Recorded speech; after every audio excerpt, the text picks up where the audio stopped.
Bismillahirrahmanirrahim. Assalamualaikum warahmatullahi wabarakatuh.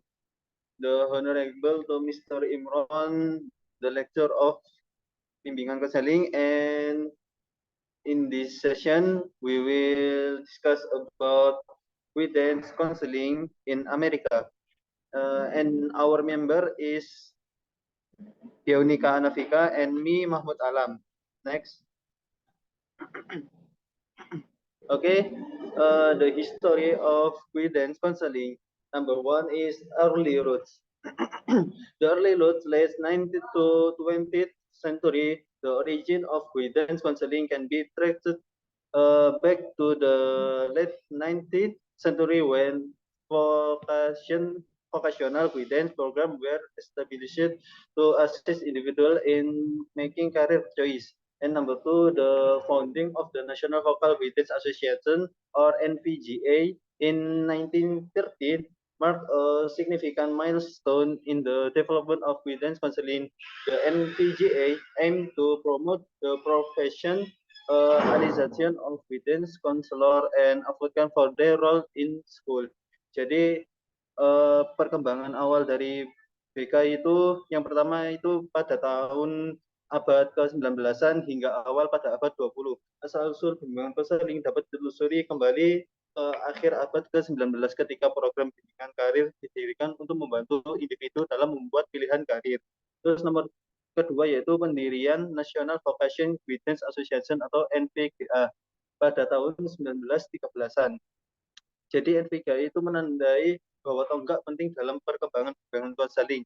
NVGA sendiri itu bertujuan untuk mempromosikan profesionalisasi konselor bimbingan dan juga membela peran mereka di sekolah-sekolah. Next. Number two, growth and expansion 1930 to 1960. The Great Depression of the 1930 highlighted the need for guidance service to address the challenge faced by students, such as employment and education choice. The passage of the National Defense Education Act at 1958 further the emphasizing the importance of guidance counseling in preparing students for college and career. Number three is during this period, the focus of guidance counseling expand beyond vocational guidance to include academic guidance, personal and social development, and college admission counseling. Jadi pertumbuhan dan juga perluasan pada tahun 1930-an hingga 1960-an. Yang pertama yaitu adanya depresi besar pada tahun 1930-an yang menyoroti perlunya layanan bimbingan untuk mengatasi tantangan yang dihadapi oleh para siswa seperti pengangguran dan juga pilihan untuk pendidikan. Lalu yang kedua yaitu penetapan Undang-Undang Pendidikan Pertahanan Nasional pada tahun 1958 yang semakin menekankan pentingnya pendidikan konseling dalam mempersiapkan siswa untuk perguruan tinggi dan juga karir. Lalu yang ketiga yaitu selama periode ini fokus bimbingan konseling berkembang dari bimbingan karir untuk mencakup bimbingan akademik, perkembangan pribadi dan juga sosial serta bimbingan masuk perguruan tinggi. Next. Number three is civil rights movement and counseling in 1960 to 1970. Number one, the civil rights movement of the 1960 brought attention to the disparities and inequalities faced by marginalized groups, including racial minorities and women. Guidance counselor play a crucial role in advocating for equal opportunities in education and career development. Number two, the publication of the National Vocational Guidance Association's position paper on sex bias and discrimination in vocation guidance in 1966 highlight the need to address gender biases in counseling practices. Jadi pada tahap yang ketiga ini yaitu gerakan hak sipil dan juga bimbingan konseling pada tahun 1960-an hingga 1970-an. Pada tahun ini gerakan hak sipil pada tahun 1960-an menarik perhatian terhadap disparitas dan juga ketidaksetaraan yang dihadapi oleh kelompok-kelompok terpinggirkan, termasuk minoritas, rasial, dan juga perempuan. Konselor bimbingan memainkan peran penting dalam memperjuangkan kesempatan yang setara dalam pendidikan dan juga pengembangan karir. Publikasi National Vocational Guidance Association memposisikan paper next. Lalu yang keempat itu yaitu legislational and process nationalizations in 1980 to 1990. The 60, 80 and 1990 saw the enactment of legislation that would further support the growth of guidance counseling. The Perkins Vocational Education Act of 1984 provide funding for school counseling programs and the Individuals with Disabilities Education Act or IDEA of 1990 mandate the provision of counseling service for students with disabilities. And the last, professional organizations such as the American School Counselor Association or ASCA emerged to establish ethical standard and promote the professional development of guidance counselor. Jadi pada tahap yang keempat ini legislasi dan juga profesionalisasi pada tahun 1980-an hingga 1990-an. Tahun 1980-an dan juga 1990-an melihat dikeluarkannya legislasi yang lebih mendukung pertumbuhan bimbingan konseling. The Perkins Vocational Education Act pada tahun 1984 memberikan pendanaan untuk program bimbingan di sekolah dan juga individual dengan edukasi pada disabilitas atau IDEA. Pada tahun 1990-an mengharuskan penyediaan layanan konseling bagi siswa dengan disabilitas. Lalu yang ketiga yaitu organisasi profesional seperti American School Counselor Association atau ASCA muncul untuk menetapkan standar etika dan juga promosikan perkembangan profesional konselor bimbingan. Next. Lalu then comprehensive school counseling model in 2000s onward. In the early 2000s, there was a shift toward a comprehensive school counseling model embracing a holistic approach to student development. The ASCA national model was released in 2003 and revised in subsequent years become widely adopted as a framework for effective school counseling programs, embracing academic careers and personal or social development of students. Technology has also played a significant role in the evaluation of guidance counseling, with counselors using online resources, virtual counseling platform, and digital tools to support their work. Jadi pada model bimbingan konseling sekolah yang komprehensif pada tahun 2000-an hingga sekarang, pada awal tahun 2000-an itu terjadi pergeseran menuju model konseling sekolah yang komprehensif, yang menekankan pendekatan holistik terhadap perkembangan siswa. Model nasional ASCA pertama kali dirilis pada tahun 2003 dan direvisi dalam beberapa tahun berikutnya. Banyak diadopsi sebagai kerangka kerja untuk program bimbingan konseling sekolah yang efektif. Jadi model ini menekankan pada perkembangan akademik, karir, dan juga pribadi atau sosial siswa. Lalu teknologi juga memainkan peran penting dalam evaluasi bimbingan konseling. Dengan konselor menggunakan sumber daya online, platform konseling virtual, dan juga alat-alat digital untuk mendukung pekerjaan mereka. Next.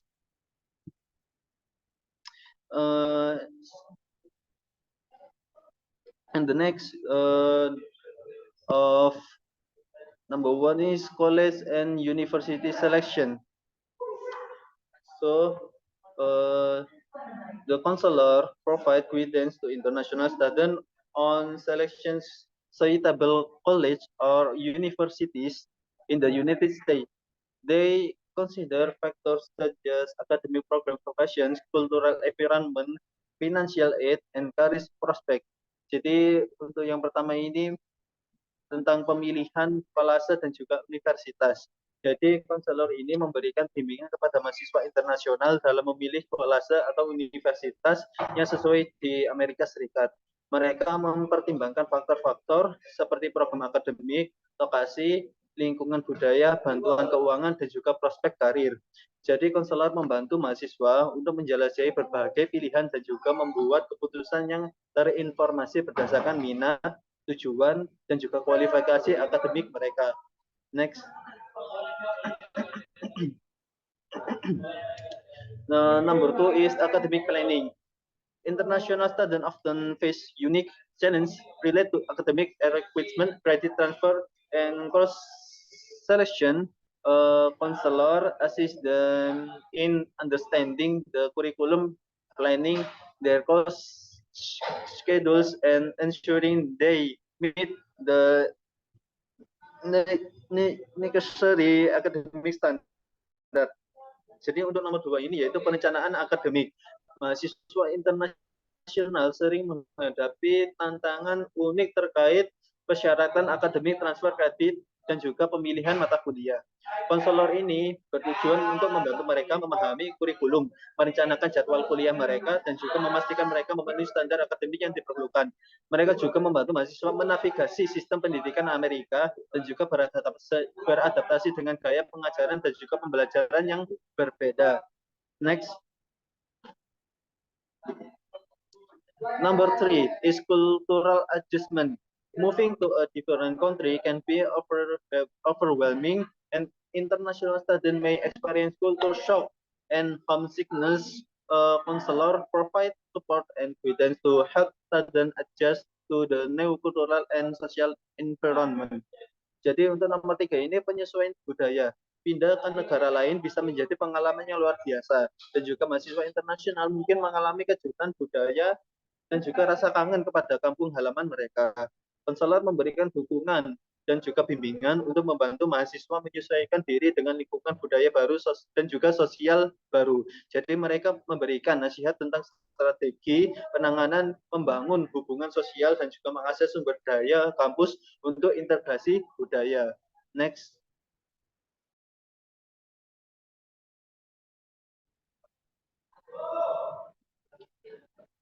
Number 4 is visa and immigration guidance.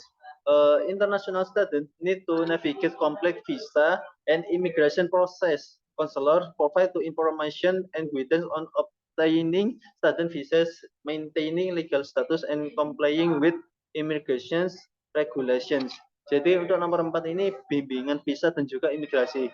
Para mahasiswa internasional terkhusus perlu menavigasi proses dan juga visa dan imigrasi yang kompleks.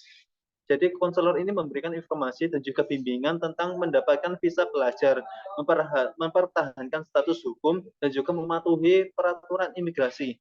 Mereka membantu mahasiswa memahami dokumen yang diperlukan, batas waktu, dan juga prosedur yang terlibat dalam belajar di luar negeri. Next. And number 5 is personal and emotional support. Counseling guidance extend beyond academics to support students' overall well-being. Counselor offer a safe space for international students to discuss personal challenges, homesickness, mental health, concerns, and stress management. Jadi untuk yang kelima ini dukungan pribadi dan juga emosional. Bimbingan konseling bidang akademik untuk mendukung kesejahteraan keseluruhan mahasiswa. Jadi konselor ini menyediakan ruang aman bagi mahasiswa internasional untuk membahas tantangan pribadi, rasa kangen pada kampung halaman, dan juga masalah kesehatan mental. Dan yang terakhir yaitu pengelolaan stres. Mereka menyediakan layanan konseling rujukan ke profesional khusus jika diperlukan, dan juga mempromosikan strategi untuk perawatan diri mereka sendiri. And number 6, next. And the last is career and employment assistant.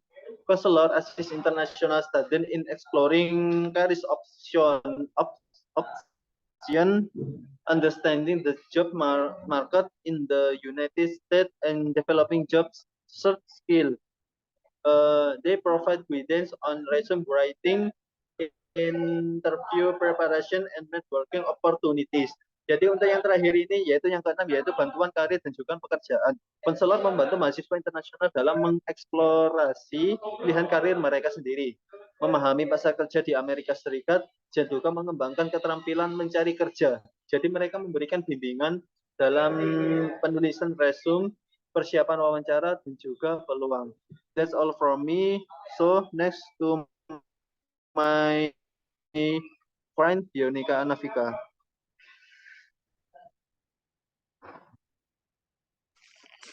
Okay. The third material is standardization of guidance and counseling in America.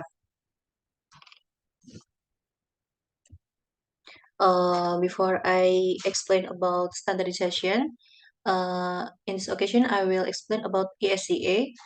ASCA is American School Counselor Association.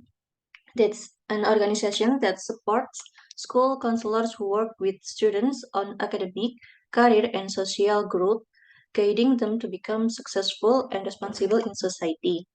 Jadi, di Amerika itu ada sebuah organisasi ASCA atau ASCA ini, yang mana membawahi konselor sekolah se-Amerika. Organisasi ini tuh mendukung konselor sekolah yang bekerja dengan siswa untuk pertumbuhan akademik, karir, dan sosial emosional, dan membimbing mereka untuk menjadi sukses dan bertanggung jawab dalam masyarakat. Nah, this ASCA since 1979 has approved an outline of a standardized guidance and counseling program that outlines the administrative structure, program research and facilities, and guidelines for program planning and evaluation. School counseling is considered an integral partner in the education system. Jadi sejak tahun 1979, ASCA ini tuh telah menyetujui garis besar dari standarisasi program bimbingan dan konseling yang menguraikan struktur administratif, sumber daya dan fasilitas program, serta pedoman perencanaan dan evaluasi program. Nah, konseling sekolah sendiri itu dinilai sebagai mitra integral dalam sistem pendidikan, sehingga secara spesifik peran dari standar nasional program konseling sekolah ini yang dibuat di ASCA ini digunakan sebagai panduan atau model acuan dalam mengembangkan dan menulis deskripsi komponen program konseling di sekolah di seluruh Amerika. Then the content standardization of the counseling program. In this content, any three focus. The first is academic development, and the second career development, and third personal or social development. Jadi isi atau konten dari standarisasi program konseling di Amerika yang dibuat di ASCA ini itu ada 3 fokus, yaitu pengembangan akademik, pengembangan karir, dan pengembangan personal atau sosial. Nah, untuk academic development, the program standard for academic development guide the school counseling program to implement strategies and activities to support and maximize each student's ability to learn. Academic development includes acquiring skills, attitudes, and knowledge which contribute to effective learning in school and across the lifespan. Jadi, standar program untuk pengembangan akademik itu memandu konseling sekolah untuk menerapkan strategi dan kegiatan yang mana mendukung dan memaksimalkan kemampuan siswa untuk belajar. Pengembangan akademik ini mencakup perolehan keterampilan, sikap, dan pengetahuan yang berkontribusi pada pembelajaran yang efektif di sekolah. And then career development. The program standards for career development guide the school counseling program to provide the foundation for the acquisition of skills, attitudes, and knowledge that enable students to make a successful transition from school to the world of work and from job to job across the life career span. Jadi untuk standar program pengembangan karir ini tuh ASCA itu memandu program konseling sekolah untuk memberikan landasan bagi perolehan keterampilan, sikap, dan penataan siswa untuk bisa melakukan transisi yang sukses dari dunia kerja. Kemudian bagaimana siswa ini bisa bisa bertransisi antara satu pekerjaan ke pekerjaan lain sepanjang rentang karir kehidupan. And then personal or social development. The program standards for personal or social development guide the school counseling program to provide the foundation for personal and social growth as students progress through school and into adulthood. Jadi standar program untuk pengembangan pribadi atau sosial yang memandu program konseling sekolah ini tuh memberikan dasar bagi pertumbuhan pribadi dan sosial seorang siswa seiring perkembangan siswa di sekolah hingga dewasa. Standar dan kompetensi pengembangan pribadi atau sosial ini tuh memastikan bahwa siswa itu telah belajar untuk berhasil dan aman bernegosiasi di dunia yang semakin kompleks ini. Next, national standards for school counseling programs in the area of academic development. In this national standards, any three, standards A, standard B, and standard C. Standard A, students will acquire the attitudes, knowledge, and skills that contribute to effective learning in school and across the lifespan. Standard B, students will complete school with the academic preparation essential to choose from a wide range of substantial post-secondary options, including college. Standard C, students will understand the relationship of academics to the world of work and to life at home and the community. Jadi, standar nasional program konseling sekolah di lingkup pengembangan akademik menurut ASCA itu ada 3 standar. Standar A yaitu siswa akan memperoleh sikap, pengetahuan, dan keterampilan yang berkontribusi pada pembelajaran yang efektif di sekolah dan di seluruh masa hidupnya. Kemudian standar B, siswa akan menyelesaikan sekolah dengan persiapan akademis yang penting untuk memilih dari berbagai pilihan program pasca sekolah yang substansial, sekunder, termasuk perguruan tinggi. Kemudian standar C, siswa akan memahami hubungan antara akademis dengan dunia kerja dan dengan kehidupan di rumah dan masyarakat. Next, national standards for school counseling programs in the area of career development. In this national standards, any three, standard A, students will acquire the skills to investigate the world of work in relation to knowledge of self and to make informed career decisions. Standard B, students will employ strategies to achieve future career success and satisfaction. Standard C, students will understand the relationship between personal qualities, education and training, and the world of work. Di standar nasional untuk program konseling sekolah di lingkup pengembangan karir ini ada 3 juga. Standar A, yaitu siswa akan memperoleh keterampilan untuk menyelidiki dunia kerja dalam kaitannya dengan pengetahuan tentang diri sendiri dan untuk keputusan karir. Nah, di standar B, siswa akan menggunakan strategi untuk mencapai kesuksesan dan kepuasan karir di masa depan. Kemudian standar C, siswa akan memahami hubungan antara kualitas pribadi, pendidikan, dan pelatihan, serta dunia kerja. Jadi di career development ini, siswa itu akan mendapat program konseling dari seorang konselor untuk mengetahui mana passion yang dimilikinya untuk kemudian mengarahkan ke mana arah karir dia ini ke depan setelah pendidikannya ini.